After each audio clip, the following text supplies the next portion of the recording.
And then he said to me, our one problem is that we've got almost a fifth of the fish, 20% of the fish is we don't have a market for. It's the fish guts, because this is a controlled fishery. I always feel bad that we're losing some value. I just don't know what to do with fish guts, and no one really wants to buy it.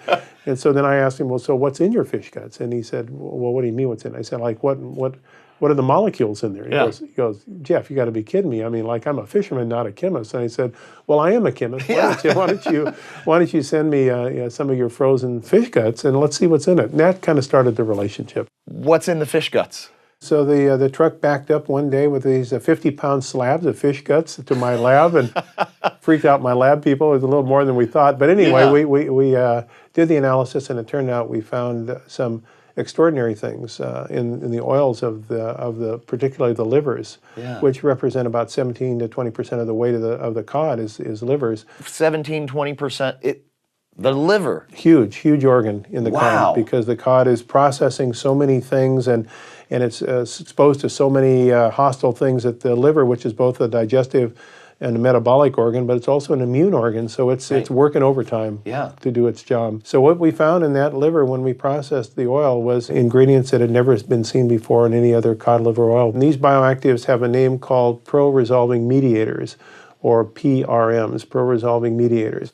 So they are really very powerful immune modulators in terms of the inflammation process, and they help to arrest inflammation. In other words, put the brakes on inflammation and restore proper recovery. And it turns out that they are present in very high levels in certain areas where immune function is very active.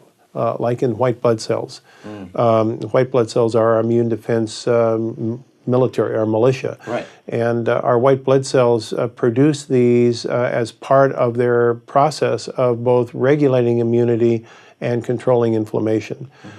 They're also found, and this is very interesting, in mother's breast milk. And you might say, well, why in mother's breast milk? Remember, when an infant is born, its immune system is very naive, and it's very vulnerable to all sorts of things that might happen because it doesn't have an adaptive immune system that's been developed yet. It helps to both initiate the infant's immune system and to provide protection against infection. So we now recognize that these are extraordinarily important, like in post-surgical healing, in lung diseases, in various types of infections, and our body is continually producing them if it's working well.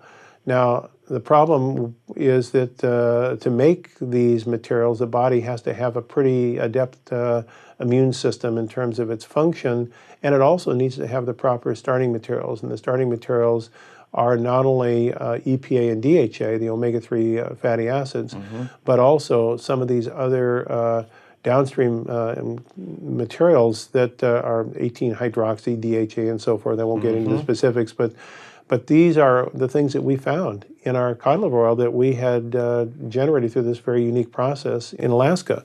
And so we started to say, I think we really have discovered something that's never been seen before. So when we started looking at the levels, and this required us to develop new analytical techniques, because this was a whole new branch of chemistry, basically. As we got the analytical methods developed with researchers around the world, Germany and elsewhere, we started to recognize that the levels that were in our cod liver oil were not just kind of like, well, so small it wouldn't make a difference. They were really levels that were found in mother's breast milk. They were the levels that the body would make to respond to immune challenges like inflammation or infection. So now we really started to get excited, because now we say, well, gee, we have an oil that it's tasteless, it's odorless, it has no degradation products, and it has high levels of EPA, DHA, it has the natural vitamin D in its conjugates, the natural vitamin A in its conjugates, and it has these pro-resolving mediators.